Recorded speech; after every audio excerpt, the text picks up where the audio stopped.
ശ്രീനാരായണ ഗുരുദേവന്റെ 98ാമത് മഹാസമാധി ദിനം ഡൽഹിയിലുടനീളം സമുചിതമായി ആചരിച്ചു.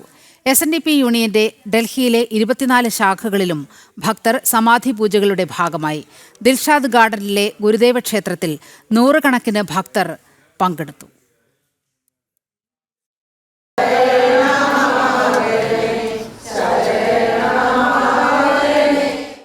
ലോകമെമ്പാടും ശ്രീനാരായണ ഗുരുദേവന്റെ സമാധി ആചരിക്കുമ്പോൾ രാജ്യതലസ്ഥാനത്ത് SNDP യൂണിയന്റെ നേതൃത്വത്തിൽ 24 ശാഖകളിലും സമാധി ആചരിച്ചു. രാവിലെ മുതൽ ഗുരുക്ഷേത്രങ്ങളിൽ പ്രത്യേക പൂജകൾ സംഘടിപ്പിച്ചിരുന്നു. മഹാസമാധി മുഹൂർത്തത്തിൽ ഗുരുമന്ദിരങ്ങളിൽ നൂറുകണക്കിന് പേർ പങ്കെടുത്ത പ്രത്യേക ആരാധനയും നടന്നു. ദിൽഷാദ് ഗാർഡൻ ഗുരുദേവ ക്ഷേത്രത്തിൽ ദൈവദശക പാരായണവും സമാധി ഗാനാലാപനവും പ്രസാദ വിതരണവും നടന്നു.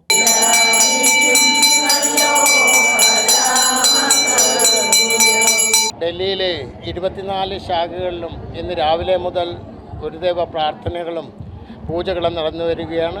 അതിൻ്റെ ഭാഗമായി ഡൽഹിയിലെ തന്നെ ഏറ്റവും നല്ല രീതിയിൽ പ്രവർത്തിക്കുന്ന ശാഖയായ ദിൽഷാദ് ഗാർഡൻ ശാഖയിൽ നടന്നുകൊണ്ടിരിക്കുന്ന സമാധി ദിന പൂജകളും പ്രസാദ വിതരണവുമാണ് ഇപ്പോൾ നടന്നുകൊണ്ടിരിക്കുന്നത്. പൂജകൾ കഴിഞ്ഞിരിക്കുകയാണ്.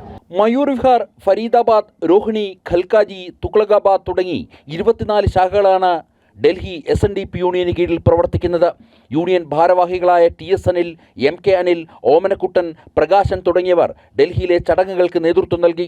ജനം, ഡൽഹി.